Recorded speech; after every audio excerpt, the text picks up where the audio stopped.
స్వార్థం లేని త్యాగాలనే చేసేదే ఈ ప్రేమ.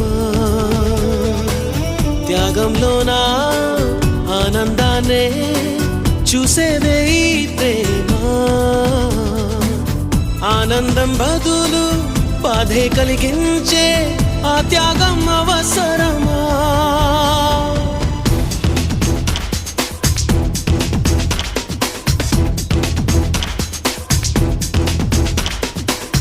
ఓసారి ప్రేమించాక ఓసారి మనసిచ్చాక మరుపంటూ రానే రాదమ్మా.